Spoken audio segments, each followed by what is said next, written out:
दोस्तों नमस्कार, मैं हूं रोमा और आप देख रहे हैं न्यूज नशा। महाराष्ट्र में विधानसभा चुनावों का बिगुल बज चुका है और सभी राजनीतिक दल अपनी अपनी रणनीतियों को अंतिम रूप देने में जुटे हैं। बीजेपी हरियाणा में अपनाई गई सफल रणनीति को महाराष्ट्र में दोहराने की फिर से योजना बना रही है। महाराष्ट्र चुनाव की तारीख तो कल ही तय हो गई थी, लेकिन वहां बीजेपी ने अपना माहौल 5-6 महीनों से लगातार बना रखा है।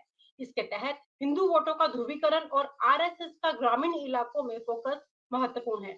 वहीं महाविकास अघाड़ी अपनी मजबूत स्थिति बनाए रखने के लिए पूरी ताकत झोंकने की तैयारी में है।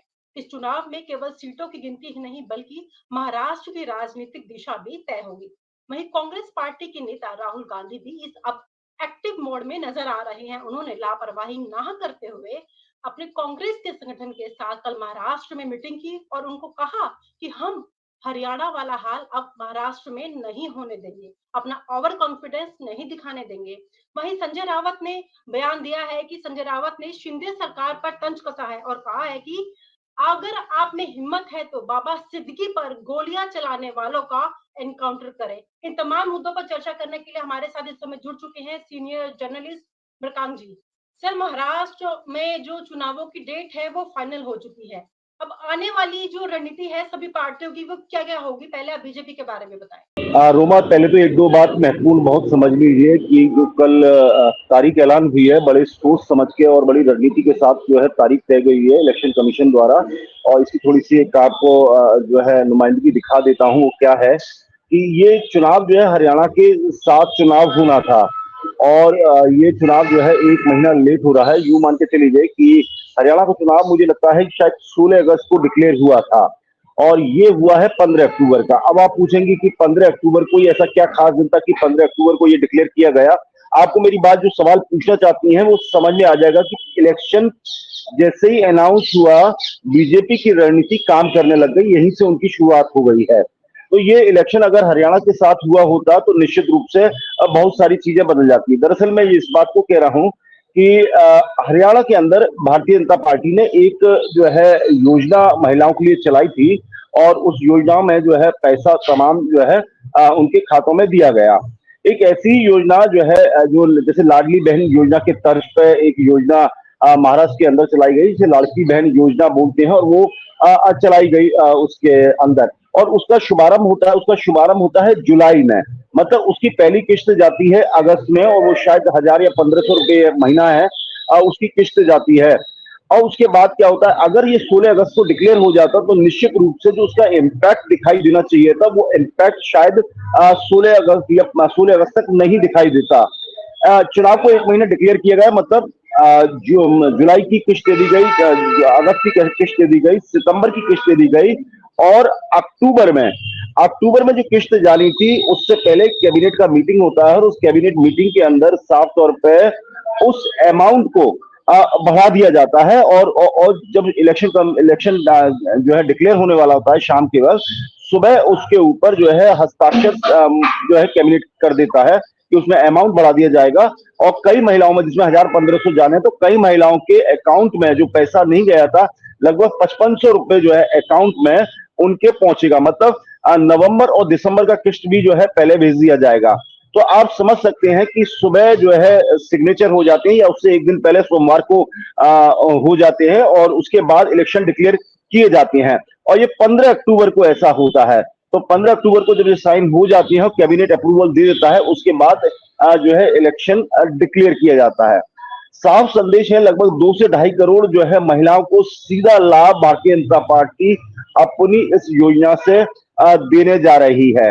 अब कांग्रेस के पास जो आप रणनीति की बात कर रहे हैं, हरियाणा वाली रणनीति, पहले इस योजना से काउंटर करने के लिए कांग्रेस अपने मैनिफेस्टो में या कई क्या नई चीज लेकर आती है जिससे जो आधी आबादी की जो पॉपुलेशन है, लगभग 2-2.5 करोड़ पॉपुलेशन ऐसी है महिलाओं की जो बिलो पॉवर्टी लाइन है या जो उस लाइन के अंदर आती हैं या ओबीसी हैं, उनको ये सारा पैसा जाएगा।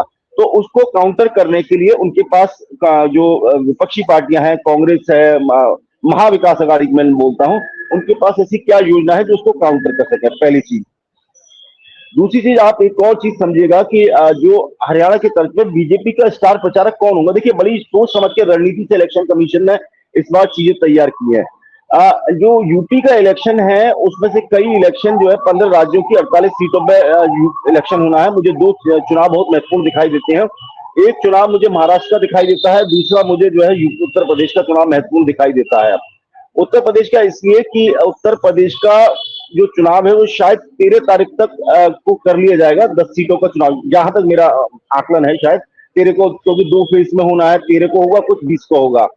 उस दौरान मुझे लगता है कि पूरा समय मिल जाएगा योगी आदित्यनाथ और जो त्रिदेव कहा जा रहा है, उन त्रिदेव को पूरा मौका मिलेगा महाराष्ट्र के अंदर प्रचार करने के लिए, क्योंकि वो 20 तारीख उसकी 20 नवंबर उसकी डेट लिखी है और लगभग 70 रैलियां उनकी जो है रखी गई हैं, जो इस पूरे चुनाव को जो है दिशा एक तरफ से देंगी और जो है पूरी तरीके से प्रचार कर सकेंगी।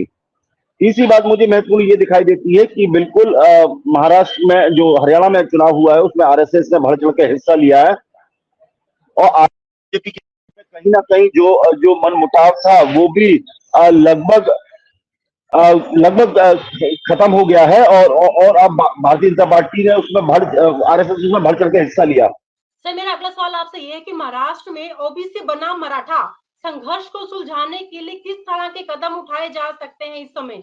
देखिए, बड़ा महत्वपूर्ण है ये, क्योंकि जो मुझे लगता है कि मराठवाड़ा रीजन जो है, नॉर्थ ईस्टर्न रीजन, जो साउथ नॉर्थ ईस्टर्न रीजन है महाराष्ट्र का, और उसमें से मराठवाड़ा जो आरक्षण का जो जिन है वो समय समय पे बाहर बोतल से बाहर आता रहता है और कहीं ना कहीं सरकार को वो परेशानी में डालता रहता है। मुझे लगता है कि सरकार ने लगभग जब सरकार गिरी और एक नई सरकार बन के आई, वहां से लेकर तब तक जो है इसके ऊपर कोई कार्य नहीं किया गया। मुझे लगता है चुनाव के अंदर नॉर्थ ईस्टर्न रीजन के अंदर शायद इस बार बहुत बड़ा ये मुद्दा रहने वाला है और उसी के तर्ज पे शायद वोटिंग भी मुझे दिखाई दे रही है उस रीजन के अंदर। सबसे बड़ी बात है कि लगभग ऐसे 8,000 मतलब गांव हैं मराठवाड़ा रीजन के अंदर, लगभग 8 से 9,000 गांव हैं शायद, और वो जो गांव है बड़े महत्वपूर्ण है आरक्षण के मुद्दे को लेकर और लगातार मांग करते रहे। और कांग्रेस और विपक्ष जो महाविकास आघाड़ी है वो लगातार इस बात का दावा करता रहा है कि अगर हम सत्ता में आएंगे तो जो आरक्षण वाला मुद्दा है मराठवाड़ा का, वो उसको मराठी वो आरक्षण की जो बात की जा रही है वो उनको दिया जाएगा। और राहुल गांधी ये बात कह भी चुके हैं, हरियाणा के चुनाव में भी कह रहे हैं कि आरक्षण खत्म किया जाएगा। लेकिन एक टेक्निकलिटी ये की जा रही है कि शायद 50% के अंदर ही उसे एडजस्ट किया जाएगा। लेकिन कुल मिला के जो है जो भी बात होगी वो बातचीत अक्रॉस द टेबल बैठ के हो जाएगी, लेकिन कांग्रेस को हवा दे रही है। दूसरा मुझे विदर्भ का रीजन दिखाई देता है, जिसे मैं शुगर बेल्ट भी बोलता हूं, और वो काफी महत्वपूर्ण बेल्ट है, क्योंकि इस रीजन के अंदर कहीं ना कहीं महाविकास आघाड़ी स्पेशली कांग्रेस पार्टी काफी मुझे मजबूत दिखाई देती है उस रीजन के अंदर। और लोकसभा के अंदर जो जिस तरह का परफॉर्मेंस देखकर दिखा है कांग्रेस का उस रीजन के अंदर, तो मुझे लगता है कांग्रेस काफी कोशिश करेगी मजबूती से वहां चुनाव लड़ने के लिए। अब कांग्रेस के पास एक एडवांटेज तो निश्चित रूप से यह है कि कांग्रेस का अपना तो वोट है ही, प्लस जो है जो सहानुभूति वोट जो है उद्धव शिवसेना का मिलेगा, प्लस एनसीपी शरद पवार का जो वोट मिलेगा, वो एडिशन होकर मुझे लगता है कांग्रेस अच्छा प्रदर्शन कर सकती है।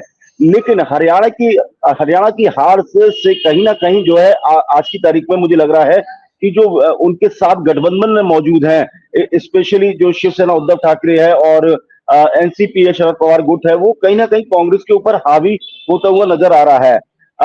अभी कल ही शायद जो है प्रियंका चतुर्वेदी का जो शिवसेना की लीडर है, राज्यसभा मेंबर भी हैं, उनका एक बयान आया था कि कांग्रेस को ज्यादा आत्मनिर्भरता और आत्मनिरीक्षण करना चाहिए, उसमें अति विश्वास में और आत्मनिर्भरता में को देखना चाहिए। मतलब साफ संकेत उन्हें दिया है कि कांग्रेस ज्यादा ही आत्मनिर्भर जो है हरियाणा में हो गई थी, जिसकी परिणति साफ तौर पर दिखाई दे रही है। तो शायद इसी को लेकर उन्होंने जो है तंज भी कसा है कांग्रेस के ऊपर। तो मुझे लगता है कि कांग्रेस शायद अब जो है बिग ब्रदर के रोल में अभी फिलहाल मुझे नजर नहीं आती है। अब कांग्रेस को मुझे लगता है सही तरीके से गठबंधन के लिए दोबारा बैठना पड़ेगा सीट शेयरिंग फॉर्मूले के ऊपर, और शायद हो सकता है कि 2-4 सीटें जो है लूज करनी पड़ जाए इस बार्गेन के अंदर। तो कुल मिलाकर मुझे नॉर्थ ईस्टर्न रीजन मराठवाड़ा का आरक्षण, पूरा ओबीसी जो आरक्षण है, प्लस जो विदर्भ रीजन है जो शुगर बेल्ट है, वो कांग्रेस के लिए काफी महत्वपूर्ण है। ये रीजन मुझे बड़े दिखाई देते हैं कांग्रेस के लिए और इंडिया गठबंधन के लिए बहुत मजबूत दिखाई देते हैं। जी सर, इस तमाम जानकारी के लिए आपका बहुत बहुत शुक्रिया। दोस्तों, जैसे जैसे चुनाव नजदीक आ रहा है, राजनीतिक दलों की तैयारियां और रणनीतियों में तेजी आ रही है।